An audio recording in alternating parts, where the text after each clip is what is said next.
This channel does not promote any violent, harmful, or illegal activities. All content provided by this channel is meant for an educational purpose only. শুরুতেই সাগর দত্ত মেডিকেলের কথা বলবো, কারণ সেখানে দুই মহিলা ইন্টার্ন এবং এক মহিলা পিজিটিকে নিগ্রহের প্রতিবাদ।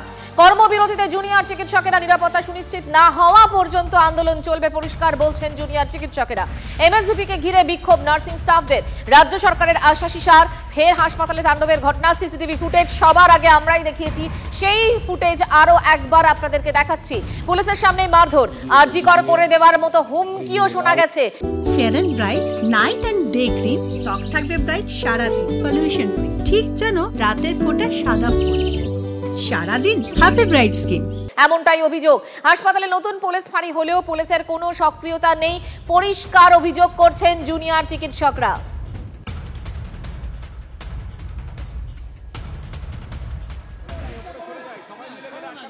সেই সময়কার ছবি দেখাচ্ছি আপনাদের, সিসিটিভি ফুটেজ। কি করে এই হামলা ঘটলো? পুলিশ রয়েছে, তাদের সামনেই নাকি এই ঘটনা ঘটেছে, এমনটাই অভিযোগ। আক্রান্ত চিকিৎসক, নার্স। আরজিকর আবহে এরকম ধরনের ঘটনা আবারও কিভাবে হাসপাতালে ঘটছে, এই প্রশ্নই তুলছেন জুনিয়র চিকিৎসকরা। তাদের নিরাপত্তা সুরক্ষিত করতে হবে, নিশ্চিত করতে হবে, এই প্রশ্নটায় আরো একবার সরব তারা।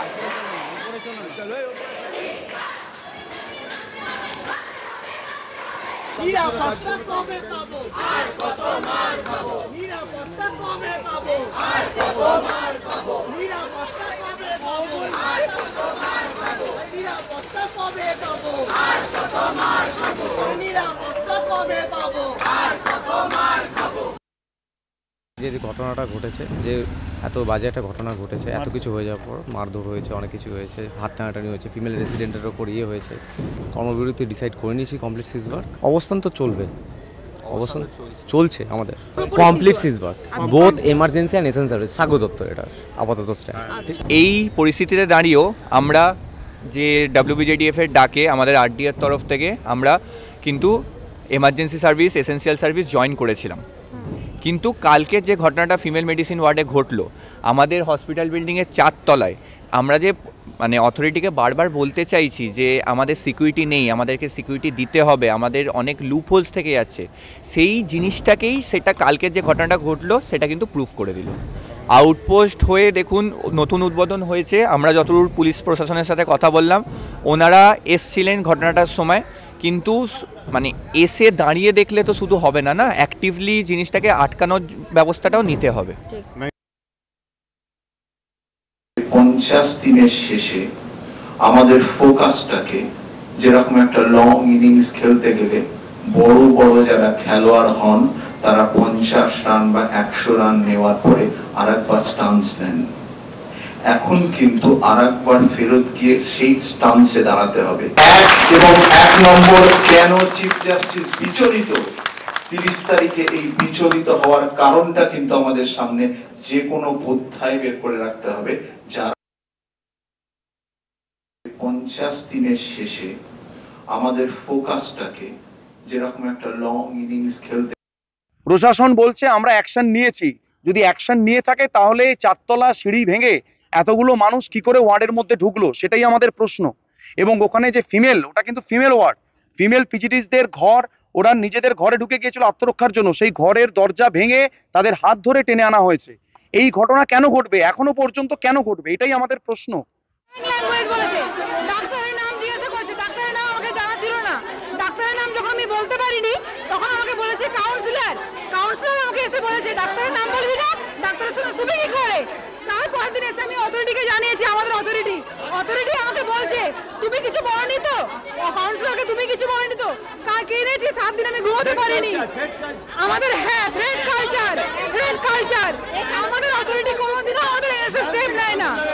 কাউন্সিলরের নাম আমার মনে নেই ওদের, কিন্তু আমরা লিখিত দিয়েছি, তার এগেইনস্টে কোনো স্টেপ এখনো অবধি হয়নি, কোনো স্টেপ এখনো অবধি হয়নি।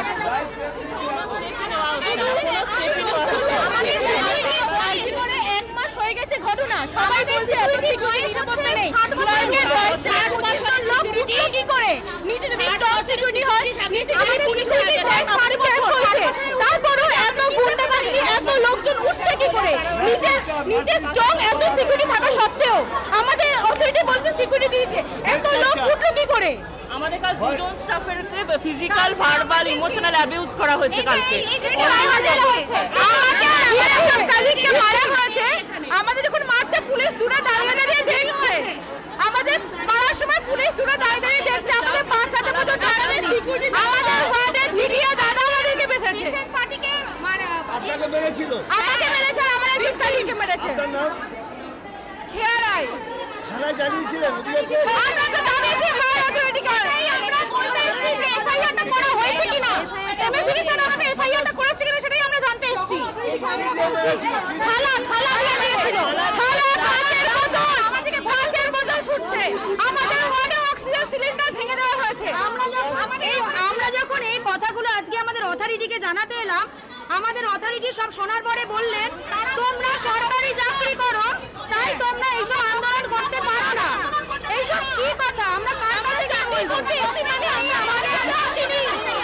আমরা কোনোদিন শপথ নিইনি যে আমরা পাবলিকের হাতে মার খাবো আমরা পাবলিকের সেবা দিতে এসেছি তার মানে এটা নয় যে এটা আমরা মার খাবো আমাদের লাইফে রিস্ক নেই আমাদের ফ্যামিলি নেই আজকে আমার স্টাফেদের মেরেছে কালকে আমাদের ছুরি মারবে না তার গ্যারান্টি কে দেবে আমার অথরিটি আমাকে হেল্প করছে আমাদের রুমের দরজাটা একটা ধাক্কা মারলে সেটা ভেঙে পড়ে যাবে আমাদের ঘরে চেঞ্জিং রুমে একটা পর্দা নেই আমাদের রুমটা আমরা দরজা বন্ধ করে বাথরুমে গিয়ে চেঞ্জ করি আমাদের রুমের কোনো পর্দা নেই এই যে 42 দিন ধরে ডাক্তারদের এত আন্দোলন হচ্ছে গোটা হাসপাতালে খোঁজ নিয়ে দেখুন অনলি নার্সিং স্টাফ যে কিনা কনস্ট্যান্ট 24 আওয়ার্স ডিউটি করে সবকিছু উদ্ধার করছে এদিকে আমাদের দেখার জন্য কেউ নেই নার্সিং স্টাফ তারা বিক্ষোভ দেখাচ্ছেন গতকালের ঘটনার জন্য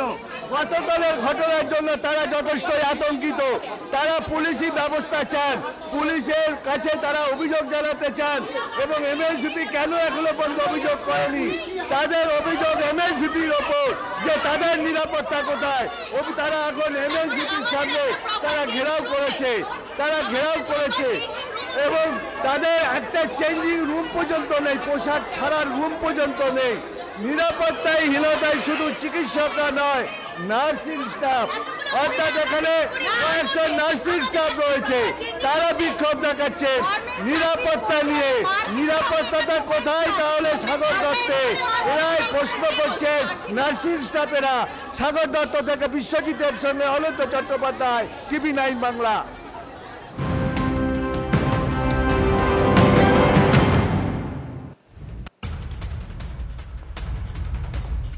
হাসপাতাল নিরাপত্তায় রাজ্য সরকারের আশ্বাসী সার সাগর দত্তের প্রসঙ্গে সুপ্রিম কোর্টে সুর চড়াবেন আইনজীবীরা TV9 বাংলার মুখোমুখি সুপ্রিম কোর্টের চিকিৎসকদের আইনজীবী করুণানন্দের বক্তব্য আপনাদেরকে শোনাবো ডাক্তারদের নিরাপত্তার দায়িত্ব রাজ্য সরকারের বক্তব্য করুণানন্দীর নিরাপত্তাহীনতায় ভুগেও ডাবল ডিউটি করছেন চিকিৎসকরা হাসপাতালের নিরাপত্তায় রাজ্য সরকারের আশ্বাসী সার গতকাল সাগর দত্ত মহিলা এই শব্দটা ব্যবহার করা হলো রাজ্য সরকারের পক্ষ থেকে আপনি কি মনে করেন যে এটা লিগ্যালি ঠিক আমাদের সিনিয়র চিকিৎসক ডাবল ডিউটি করছেন কেন কি আমরা জানি কি আমাদের জুনিয়র রেসিডেন্টসরা সেফ ফিল করছেন না আমরা ওদেরও সাপোর্ট করছি যখন টাইম হয় আমরা প্রোটেস্টও করছি আর আমরা ডাবল ডিউটিও করছি আমাদের Hippocratic oath is currently fully upheld তাহলে এইসব যে মালাইন করা হচ্ছে আমাদের is completely wrong and morally wrong, legally wrong and also factually wrong. We want justice এটা একটা স্লোগান এখন মানুষের মুখে মুখে ঘুরছে আপনি একজন সিনিয়র আইনজীবী হিসেবে বর্ষিয়ান আইনজীবী হিসেবে সত্যি কি আপনি মনে করেন যে জাস্টিস ডেলিভার করা সম্ভব এক্ষেত্রে স্ট্রাকচারাল চেঞ্জ আনতে হবে কোর্ট কি করতে পারে একটা ন্যাশনাল টাস্ক ফোর্স আছে আর ন্যাশনাল টাস্ক ফোর্স এর সামনে আমরা এই স্ট্রাকচারাল চেঞ্জ এর ইন রিলেশন টু দ্যাট আমরা আমাদের প্রপোজাল প্রেজেন্ট করব আর they will talk about how there should be separate duty rooms, CCTV, but also sexual harassment committees and safety audits, gender audits.